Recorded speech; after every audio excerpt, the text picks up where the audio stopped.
So today we will start chapter number 16, Outwitting the Stars.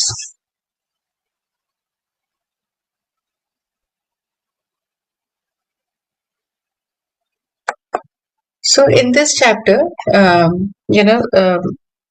Swami Shri Yukteswarji, we understand right now in the previous sessions, as we have discussed last session, that Mukunda, the young Yogananji, he has come to the hermitage in Sri Rampur and is now pursuing his graduation, as well as he is he is doing his PU, first year and second year of his education, and he is also staying in the hermitage with the Swami Shri Yukteswarji's hermitage in Sri Rampur.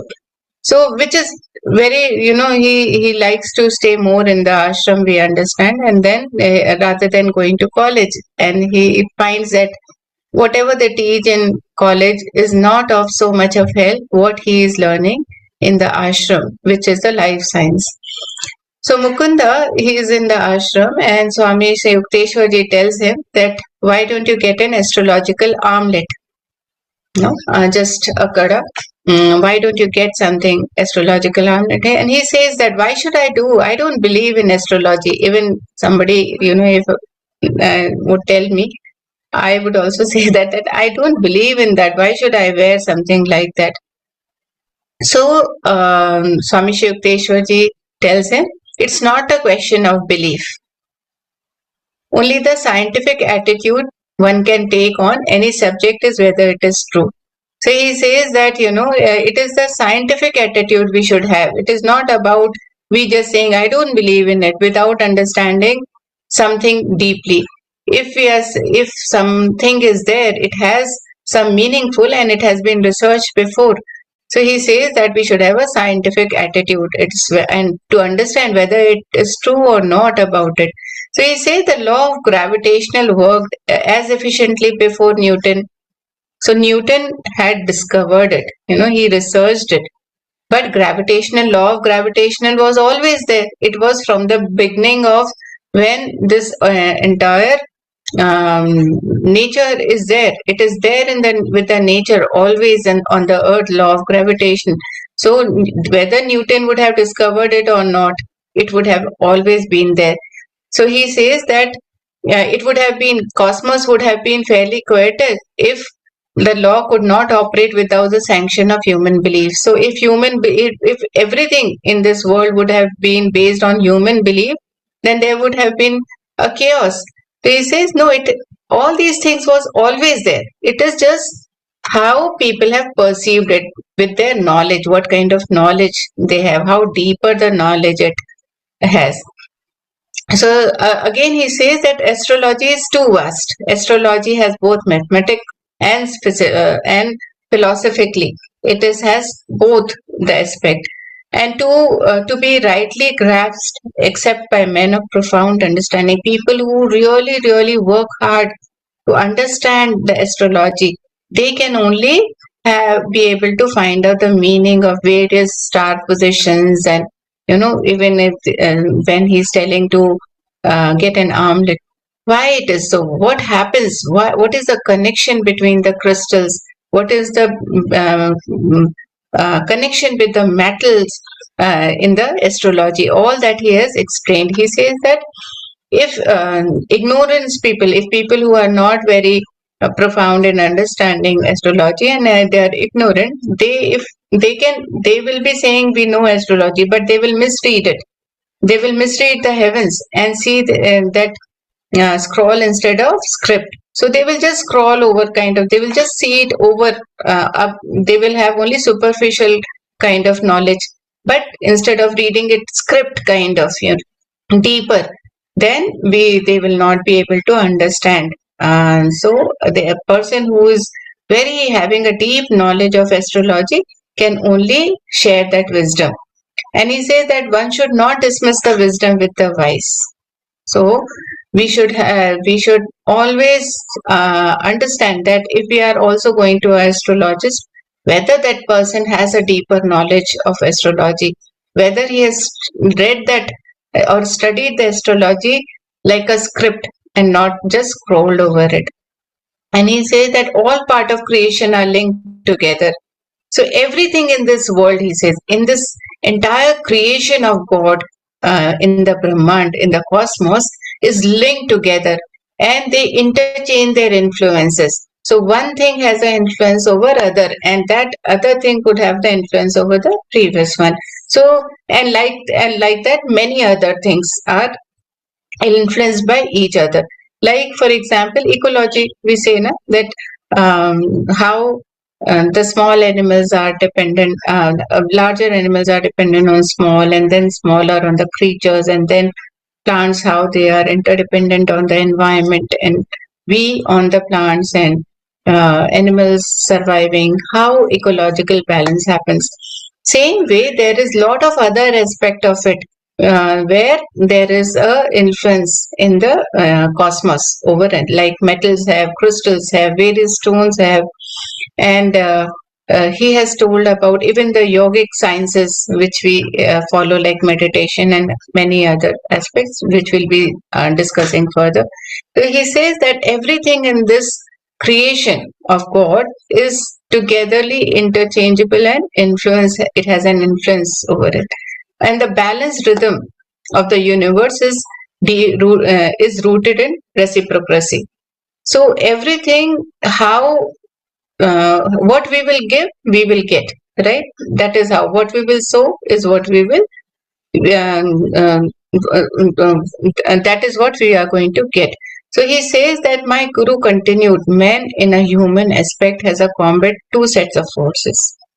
So in a human form, when we have that human aspect of a man, we have two, he says that we are just fighting with what we have, set two sets of forces. First is that within being, that we are caused by admixture of earth, water, fire, air, and ether. So we are this body, and everything around us are formed with this. And second, he says that the outer disintegration powers of nature, that everything, we are not integrated. We always think that is separate, and we are separate when we are in this man in a human form. When we see ourselves outwardly, just we see as ourselves as a body, then we see ourselves only in these two things, that we are different. I am different. I comes. So he says, so long as a man struggles with his mortality, as long as we are thinking that we are the mortal beings, we are this body, then we are affected by the mutation of heaven and earth. So even the heaven and earth, the cosmos and the earth are muted. They are together, working together, and the effect of it will be on us till the time we are into this body consciousness. Till the time, if one, and this he has explained very deeply afterwards, that till the time a human being thinks, a man thinks that I am just this mortal being, I am this body, then only the mutation of the heaven and earth will be impacted on us. Otherwise, we will be far beyond that. So he says astrology is the study of man's response on planetary stimuli. What is astrology? That how a planetary stimulation happens on us, how these stars have no, he says that stars have no conscious benevolence or animosity. Neither they will do good for us, neither they will do bad. Star is nothing that we will say, oh, this and this star will be bad for us or good for us. No, he says no. Stars have no conscious benevolence of animosity. He says that they merely send forth positive and negative radiation. So what happens is, when a star position is there in our horoscope at a certain time, that particular star in the cosmos will be sending forth positive or negative radiations. And he says that these do not help or harm humanity. They are not here to help us in any form or harm humanity, but they offer a lawful channel for the outward operation of cause effect equilibrium.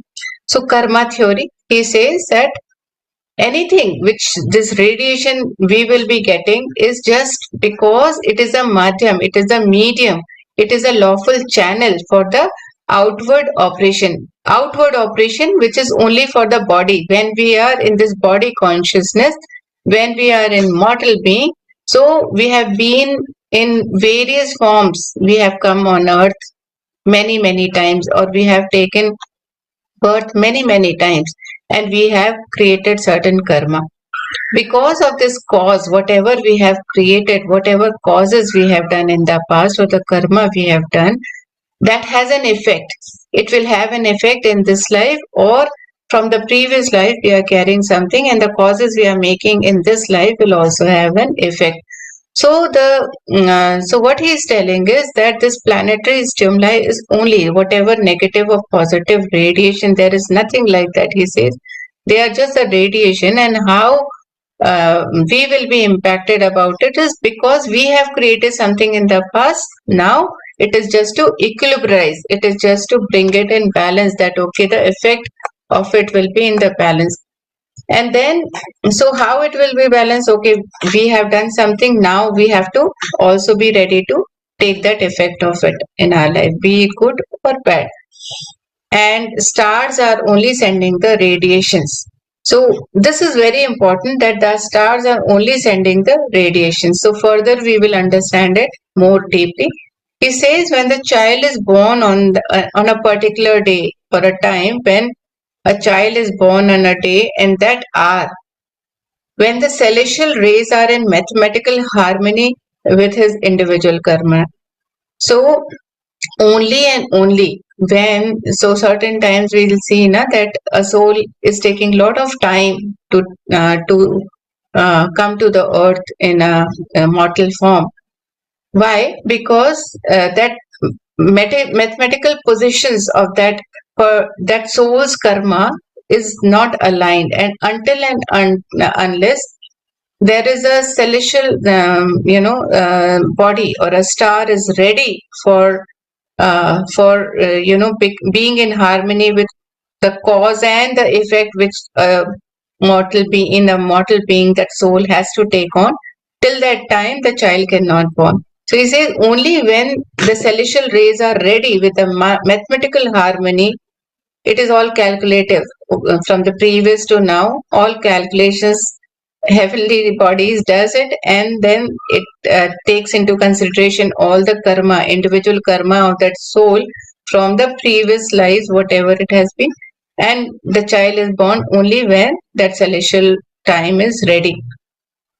So he says his horoscope is a challenging portrait, revealing his unalterably past and its portable future results.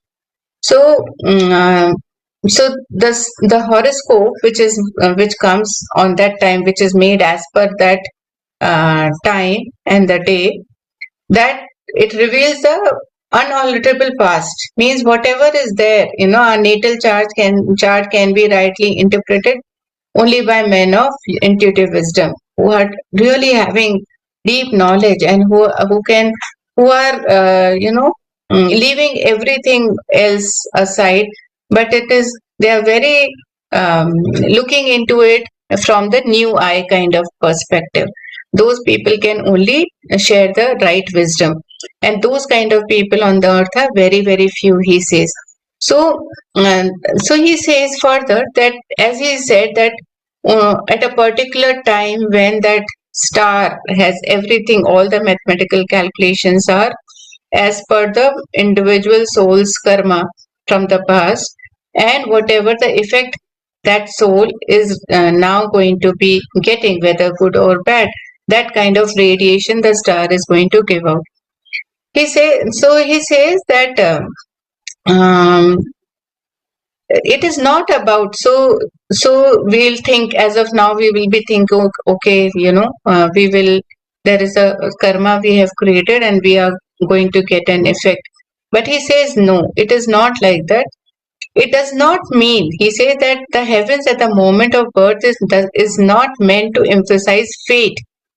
It does not tell the fate. It mean future. It does not about the fate, the result of good past or evil, but to arouse men's will to escape from the universal thraldom. So only the objective of these horoscope or the predictions which are there in our natal chart is to tell, to make us ready that this karma you have created in the past, and because of that the effect will be there. But being in this human body, now we have lot of other things are there through which all the spiritual activities which are there are also given by the divine to be able to escape from this universal thraldom of going and coming back again and again to the earth, leaving the body and coming back again. So he says what he has done, he can undo. Because whatever we have done, we are the only one who can undo it. We can only undo. None other than himself was the instigator of the cause of whatever effect are now prevalent in his life. He said nobody else but other than that soul, other than the soul who has come in this mortal form, can only escape from this.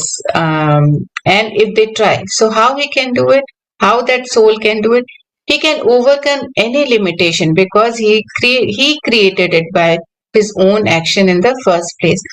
So it is like, we are drawing something and we only know how to make it right? We only know how we can erase it, or with merging with different colors, how we can make it correct if the drawing goes little bit here and there. So same way, this whatever we have drawn in our life from the past through our karma, we can only take now the actions and do the corrections ourselves, make it right. And because he has spiritual resources, he says, number one, because we ourselves have done something, we have created those karma, that is why we have power to undo it.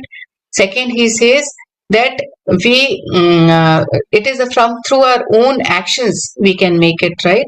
And thirdly, he says that we each and every mortal soul has spiritual resources which are not subject to planetary pressure.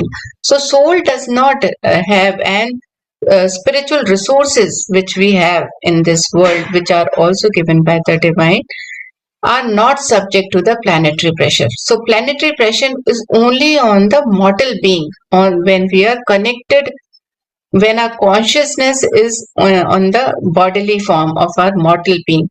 Otherwise, the planetary pressures are not on the soul, neither on the spiritual resources, he says. And he says further that superstitions of astrology make one an automation. So sometimes people are very superstitious. For everything they will go and depend on the natal chart. They will go and find a mechanical guidance from some astrologer. He says no, then we become slaves. We become slavishly dependent on mechanical guidance. He says the wise man defeats his planet, which is to say his past, by transferring his alliance from the creation of the creator. Says we can how we can defeat his planets. So planets are sending some radiation, and which is from the past. So only from whatever radiations are coming from the planet is from our past. Nothing on the future. Nothing which is telling our fate. It says only by the past, and this can be transferred only by the when we are aligned to the creation of the creator, when we are one with the creation of the creator. So when we are in complete oneness.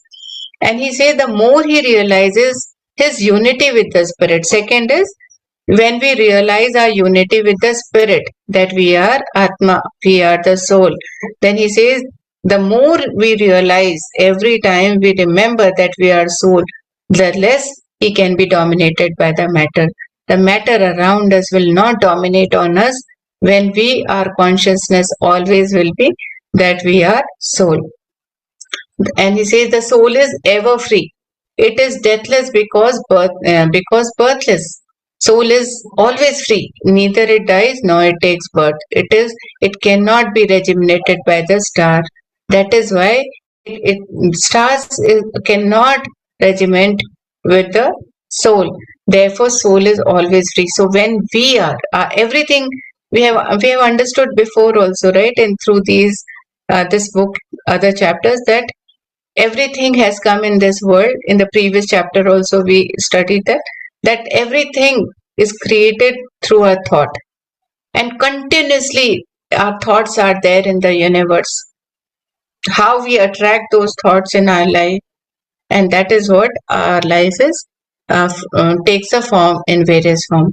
So he says that if our thought lies only that we are soul, we are always in that chetna, in conscious that we are soul, then we will also not be impacted. Another thing says it that man is soul and has a body.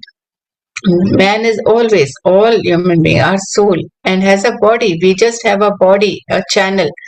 When he properly places his sense of identity, he leaves behind all compulsive patterns.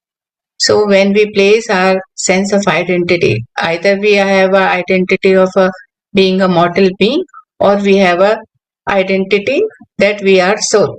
It depends on our sense where our thought lies, where we are channelizing the energy. So long as he remains confused in his ordinary state of spiritual amnesia, he will know the subtle fetters of environmental law. So as long as we will be in our body consciousness, then only the environmental law will affect us. Otherwise not, he says, because God is harmony. If we are in harmony with our environment, taking it as one, as he said, and also we are also thinking that we all are soul, everything around us, every is soul.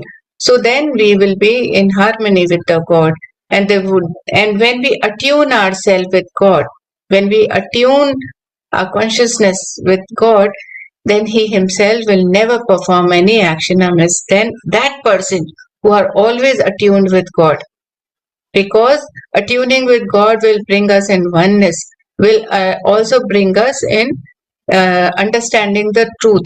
Then we will not do any action which is wrong, which will create something again and loop us into the cause and effect, he says. His activity will be correctly and naturally timid to accord with astrological law. Or when we are attuned with God, automatically will activities, whatever activities we will be doing, will be correct, and they will be in accord with the astrological law, which is perfect and in alignment with the astrological law as well as the celestial law. So he says, after deep prayer and meditation, he when we are in deep prayer and meditation and in divine consciousness, there is no greater power that had in inward protection. So it says that when we pray deeply, when we meditate deeply, when we are in divine consciousness, then our greater power is within us. It is much, much more powerful than the power of those stars which is there. And then nothing happens to us.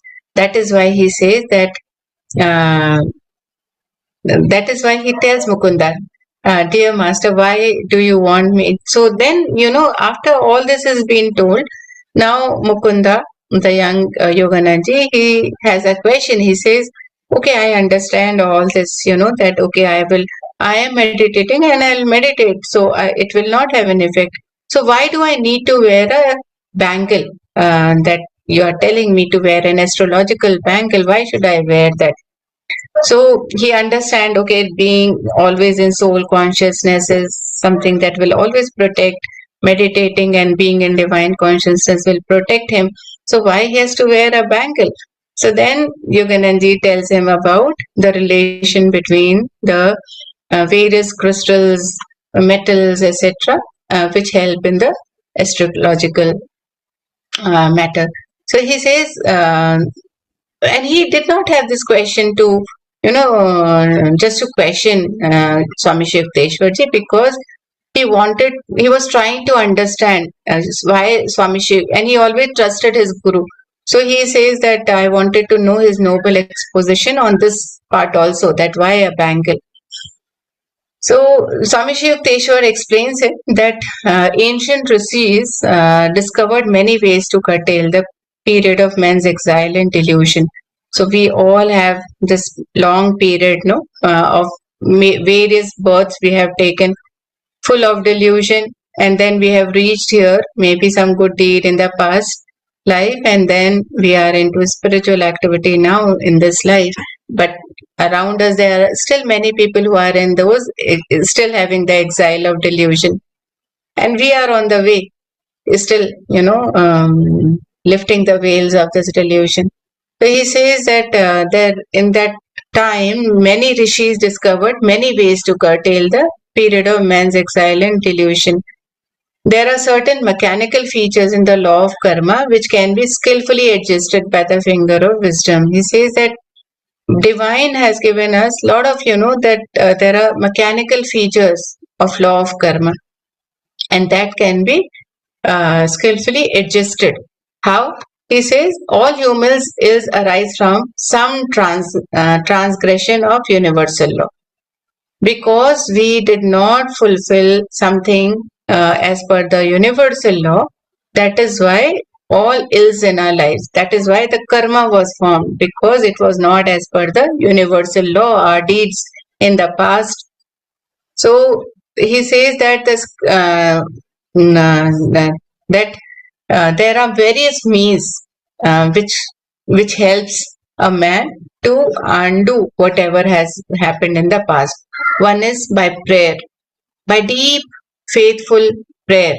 He says that by a number of means are there. First by prayer, then by the willpower, Ichha Shakti. By a willpower we can do, and by yoga meditation, then by consultation with saints, and use of astrological bangles, rings, etc. These are various means which adverse the effect of past wrongs can be minimized or nullified. So uh, there are different types of means. Some can minimize the effect, the wrongs of whatever has been done, the effect of those, and some are there so powerful that they can nullify it also. So that is the power we all have around us in this material world itself. Says that just how a copper wire is fitted, the copper rod is fitted over a roof of a house to absorb the shock of lightning. So the bodily temple can be benefited by various protective measures as mentioned above. He says that many of these, whatever means he has told them, then there are various in our body temple also. If we fit or we use those kind of protective measures, like how a copper rod is placed in the top of the roof of a house to protect from lightning, same way it protects us. And he says ages ago our yogis discovered that few metals emit a astral light, which is powerfully counteractive to negative pulls of planets. So he says subtle electric and magnetic radiations are constantly circulating in the universe, which we all know, right? Gurutvakarshana, the electric magnetic force forms our aura as well. So when man's body is being aided, he does not know it. We don't know about it, that there is something, that all the electromagnetic radiations are all around us. When it is being disintegrated, he is still in ignorance. But can we do anything about it? No, we cannot. We don't know about it. So what we will do? Unless and until person knows about it, they have got the wisdom about it, then only they will take action. Otherwise, they feel that it is our destiny and leave it. He says, if we are ignorant, we will not be doing anything about it. But now we know that our aura, if it is impacted, if there is any disintegration within us, then we will be able to understand that we need to take actions. Now, some actions as we have means is we meditate, right? We meditate, the yogic meditation which he has told. We pray, we affirmation we take. Those are also some of the means other than the astrological stones, etc. So the preventive uses of astrology have been seldom been seriously studied outside of India. He says in India, rishis always were there who studied astrology and they knew that power, and that is why they were able to guide the kings, because rishis used to be connected to the kingdoms and to the various kings, so they used to guide their path. But outside of India, there are not many people who have seriously studied astrology, he said. So then he tells that there are combinations of metals and also of plants and most effective or faultless jewels of not less than 2 carats. At least 2 carat of whatever stones, or 2 carat of some plant combinations and metal combinations are there that we should be wearing. And one little known fact is that proper jewel, metal or plant preparations are valueless unless the required weight is secured. Says first is the purity of the jewel or metal or the plant preparation that is suggested by the astrologer, and also the required weight not less than 2 carat, and also it should be worn next to the skin. The remedial age in whatever has been told, it should be worn next to the skin, then only it will be helpful. Otherwise, less than 2 carat will not be helpful at all, he says. Then he says that, then Yogananji says, okay, I understand now, and I will take this advice and get a bangle. And he goes and he goes to a place where he can get a proper armlet made of gold and silver and copper. He says, so Swami Yukteswarji tells him that normally I would have told you to wear a armlet of gold, silver or copper. But in your case, I am telling you specifically to get a bracelet made up of silver and lead. So now silver and lead combination. So he again has a question in his mind, Mukunda, and he says, why do you think that, why are you telling me for a specific person? What is that specific person purpose you are telling me for? So he says, there is a specific purpose for which I am telling you to wear a bangle of silver and lead. So he says that then he makes a prediction, Swami Yukteswarji, and he tells Mukunda that the stars are about to take unfriendly interest in you. So something is going to happen. But don't worry, fear not, you will be protected. Because Guru is with him, so he says that, don't worry, fear you not, you shall be protected. So when Guru is there, another thing very the wisdom for us is that we all should have a guru. If not, then we should find one and have that from our inner channel to find that, yes, I want, wherever my guru is there, I should meet him and meet him sooner or meet her sooner. So he says that fear not, you shall be protected. He says in about a month your liver will cause you much trouble. So he makes that prediction to Mukunda, and that is why all this knowledge he gave, that okay, why astrology, how does it, how it impacts us, and what all we can do for undoing that cause and effect thing. So he says that now after 6 months you will, the illness is scheduled to last for 6 months. So in about a month you will have a problem in your liver that will last for 6 months. And by use of this astrological armlet, it will shorten the period to 24 days. As he had told earlier, it can minimize or nullify the effect. But in his case, he said it will minimize the period from 6 months to 24 days if he wears the armlet made of silver and lead. Then he goes to the jeweler shop and gets a bangle made, Mukunda. And that time, though he made the bracelet, but his health was excellent, as he said. And he forgot about this prediction because he was healthy. He just wore that armlet and he was fine all the while. But because Guru had told him, he's wearing it.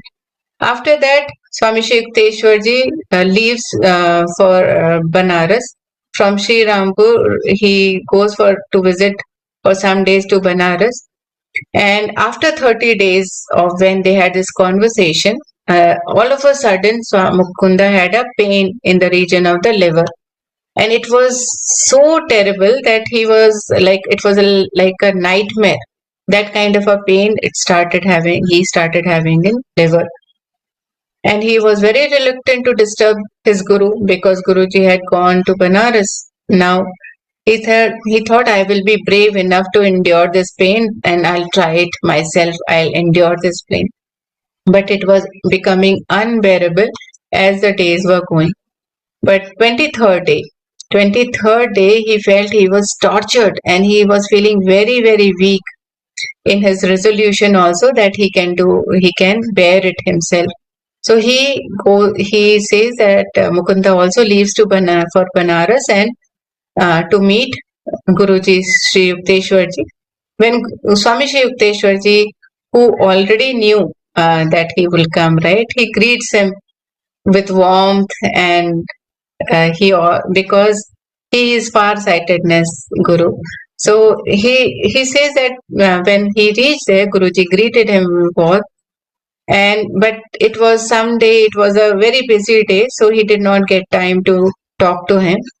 Night, when everything was over, after whoever came to meet Swami Shri Yukteswarji, they met everybody. Then night they had time to talk. So they were there on the terrace, and Swami Shri Yukteswarji had a habit of keep on walking. So he was walking, and he says, "You must have come about your liver disorder."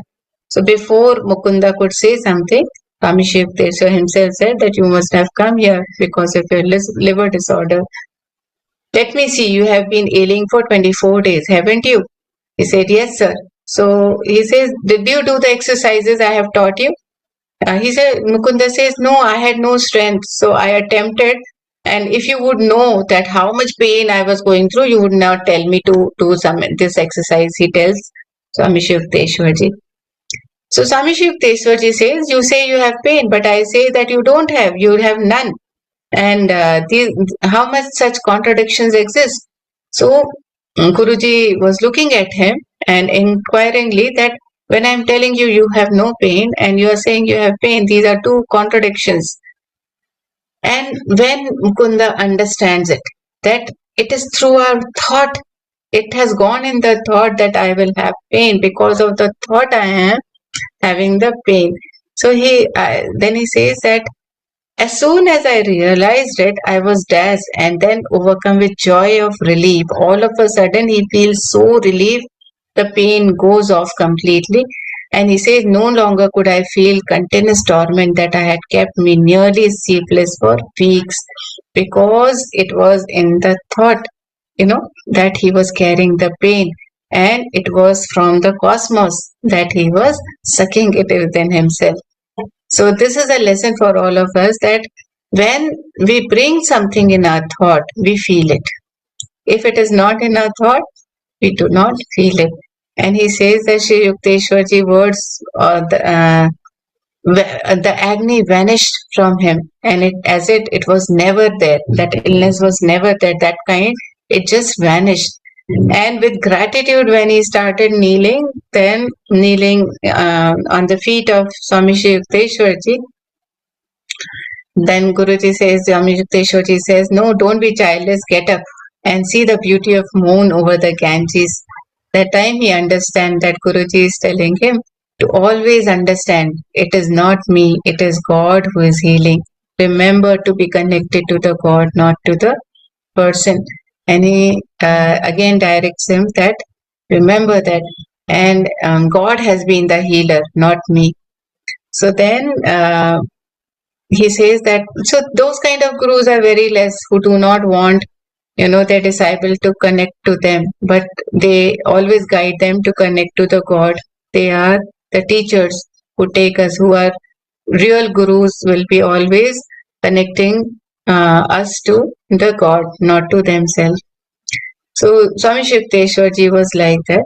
So he After certain years, when he's writing this chapter, Yogananji says that still he always has been wearing the silver and lead bangle as a memento of that day when he cherished his long past, and he found once again he realized that he was living with the personage, indeed a superhuman.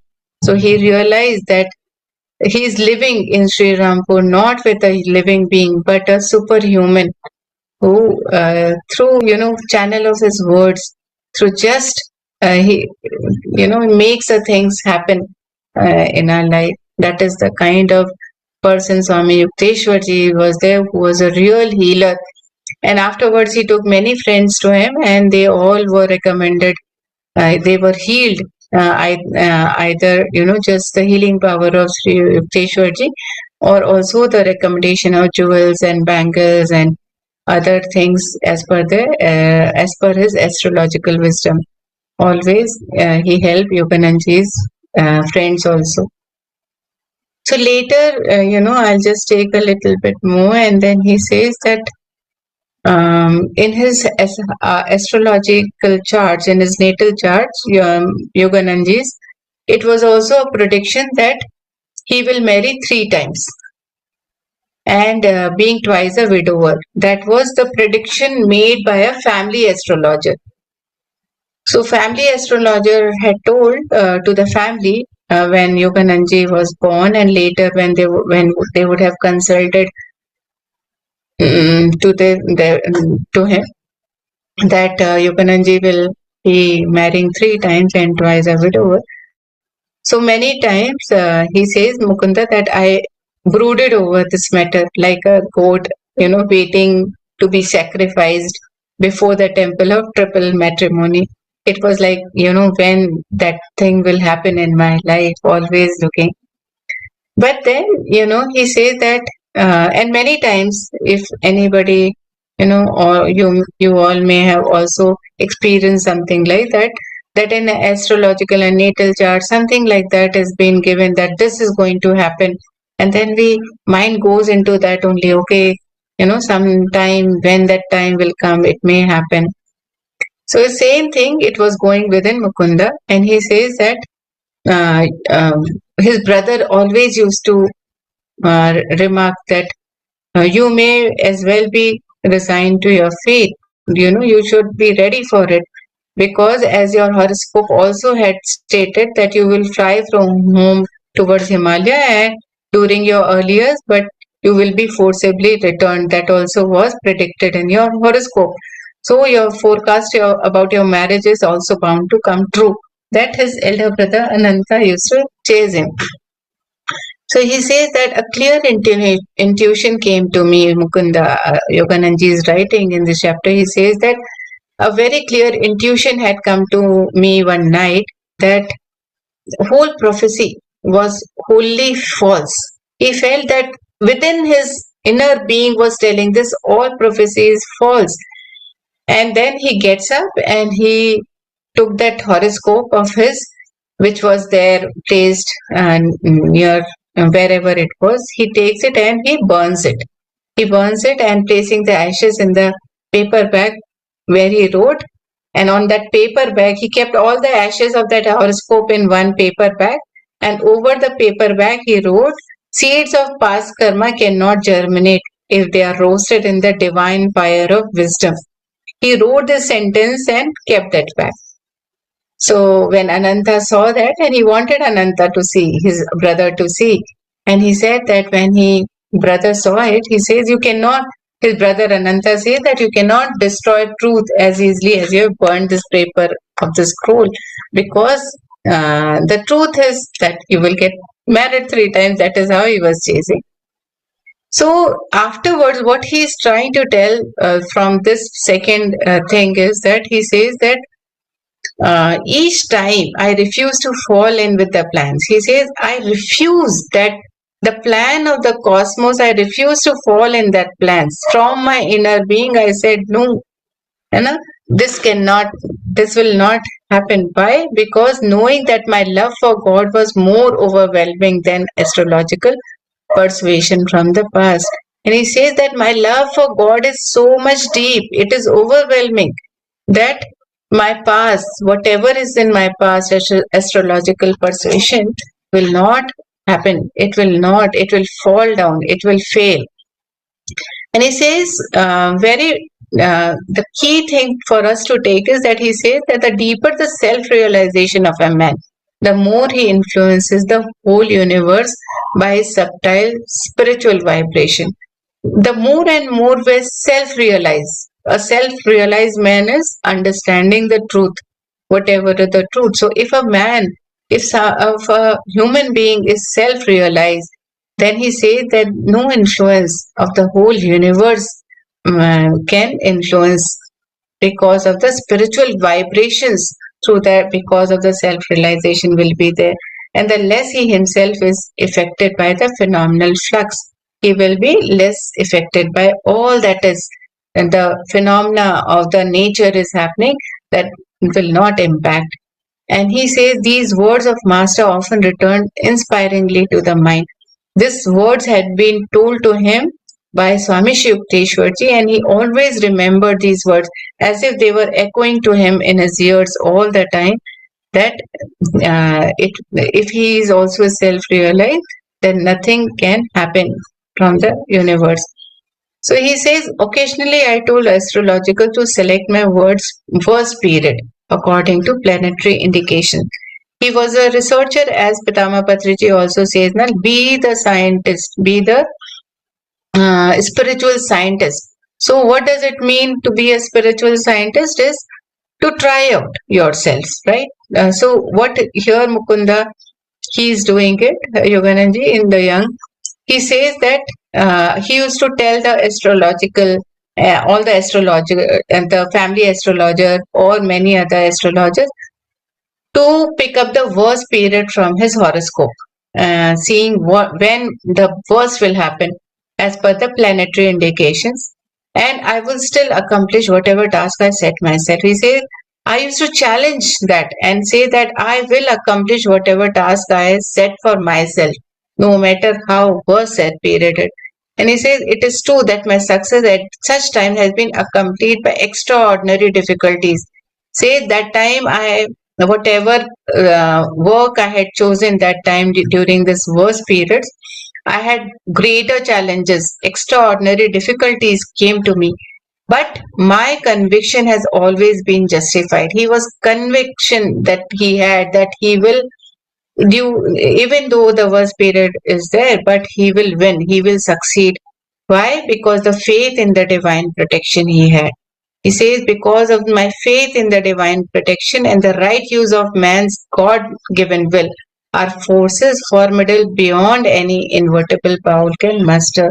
Says, because of the faith I had, the divine protection, and also the right use of man's God-given will. We have the willpower. Each one of us has a willpower. When we rightly use that willpower and have faith in the divine protection, then no matter what difficulties come in our way, even in the worst period of our planetary indication, we will win, we will succeed. And that is what he says, that the starry inscription of one's birth, and what he is concluding here in this chapter, he says that he came to understand that whatever the starry inscription is there on the horoscope is not meant that man is a puppet of his past. So horoscope is the past, which is revealing only the past, not the future. It is all about the past. He says it is not that man is a puppet of his past, is the puppet of his horoscope or the star position.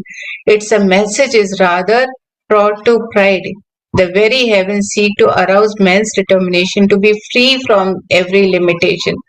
So these horoscope, the starry position, are the ones which tells every person on the earth that you have to have you have a willpower which is given from the God. If a man, it arouses the man's determination to be free from every limitation.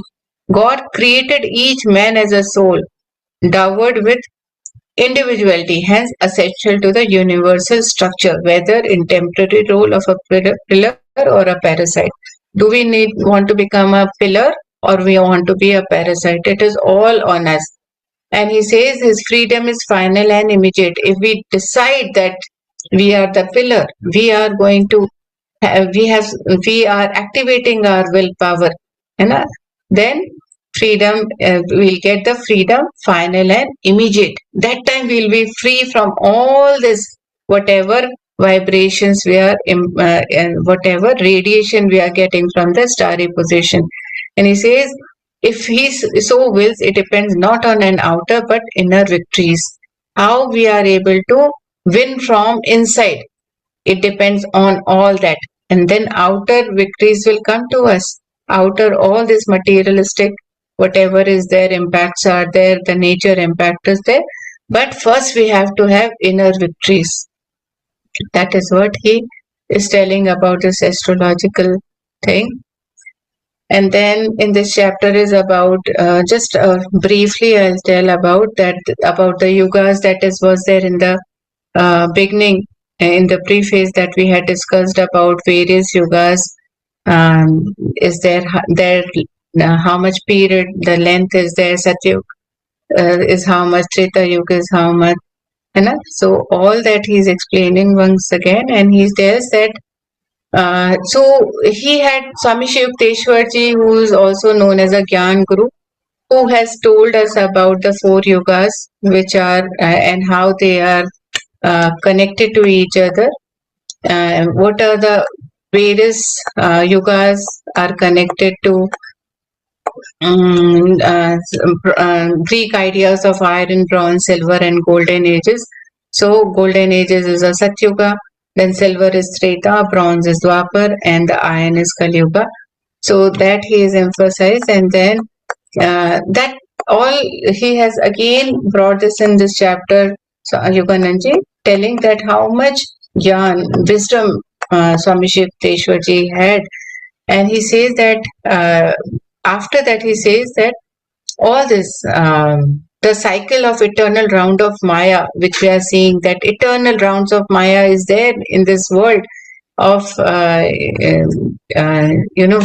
human is. He says that the contrast and relativity and the relatives of the phenomenal universe, man one by one escapes from creation prison of duality as he awakens to consciousness of his inseparable divine unity with the Creator.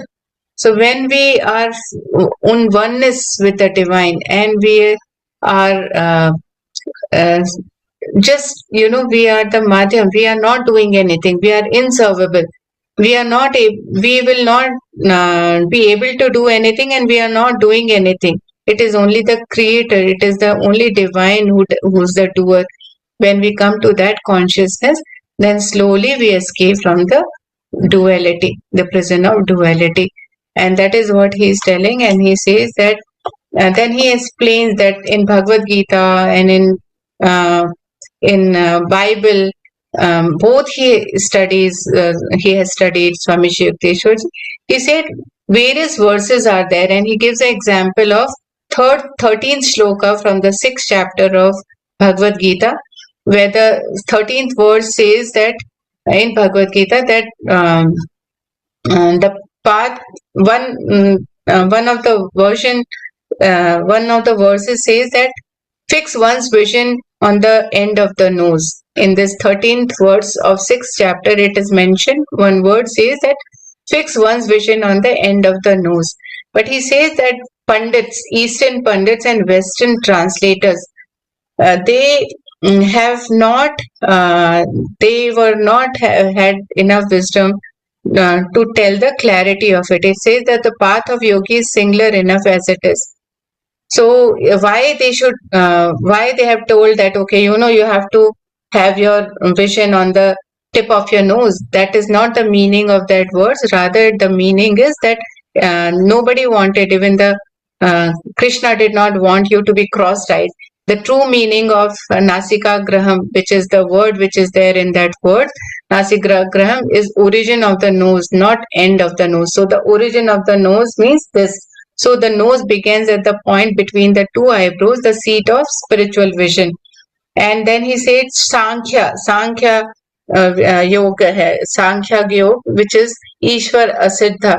He says that is the Lord of creation cannot be deduced, or God is not proved, but He is always there. So God is always there. He says that what He is explaining in this versa is that the verse is not nihilistic, Sri Yukteswarji explained. It is merely signifies that to the unenlightened man, dependent on this his senses for the final judgment, proof of God must remain unknown and therefore non-existence. Means for people who are ignorant, God is non-existent. But people who Sankhya, who comes to know, who are knowing the God, who are Sankhya followers, they are unshakable inside in born of meditation. Because of the Sankhya followers, they are born of meditation and understand that Lord is both existent and knowable. We can see the Lord and we can know the God. So Sankhya followers, they understand it, while the ignorant, they will wait for the day of judgment. And that is what in the Bible also he has explained certain verses like that, where Adam and the Adam and Eve, he has explained what does it mean. It means the inverted tree, how it is our inverted tree from. And he says that in Adam or Man reason, he says, I never understood the philosophy of Adam and Eve. But then later he says that of these, he transferred the soul of divine essence of two animals in Adam and Eve. When the divine created the first man, which were created the Adam and Eve, so he gave these two essence, and in Eve, the Adam as a man and Eve as a woman, feeling was ascendant. Thus was expressed the duality or polarity which underlies the phenomenal world. Reason and feeling remain in heaven for cooperative joy, so long as the human mind is not tricked by the serpentine energy of animal prosperity. So he says, till before the human was created, before the Adam and Eve was created, the first man was created. Before that, everybody was animal, right? It was only the difference was that that he wanted the human being to ascend further, for the ascendant feeling of ascendant he wanted to experience. That is why divine gave a human body. The human body was therefore not solely as a result of evolution from beast, but was produced by an act of special creation by God. The animal forms were too crude to express dual full divinity. The human being was uniquely given a tremendous mental capacity and the thousand petal lotus of the brain, as well as acutely awakened occult center in the spine. So that is how he created human different from the beast. Otherwise, everything nature was going on with the beast only. So he afterwards he tells that how Adam and Eve fall in the state of heavenly joy natural to the original perfect man.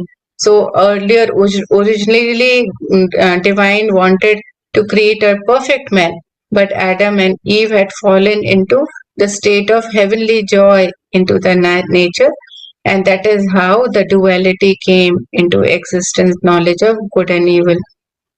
So I'm not going very deep into it, but he says that that Adam and Eve, even or Adam consciousness, man relinquished his right to enter the heavenly garden of divine self-sufficiency. When we are in that Adam and Eve consciousness, man and woman consciousness of the duality consciousness, God had given us right to enter the heavenly garden of divine self-sufficiency, but we ourselves relinquish it when we are in that consciousness of being Adam or Eve, being a human in a human form and being a woman or a man when we are there. The personal responsibility of every human being is to restore his parents or dual nature to a unified harmony or Eden. So we should restore to his parents the divine, that is what we should be, and we feel that we are one, be in harmony with the Eden. the creator. And he says that but for the first time I feel proper filial obligation towards Adam and Eve, he says. Earlier he never used to feel, reconcile with the thought of Adam and Eve, but he says that because of them we are able to understand this duality, and we are also knowing that we ourselves have the power aware of becoming a perfect human being. So masters, I'll stop here. Thank you so much. Thank you for listening to me and giving this opportunity. This is very deep, actually. I mean, one day difficult, but yes, please read yourself also to understand it more deeper and take it into your life. Thank you. Thank you so much.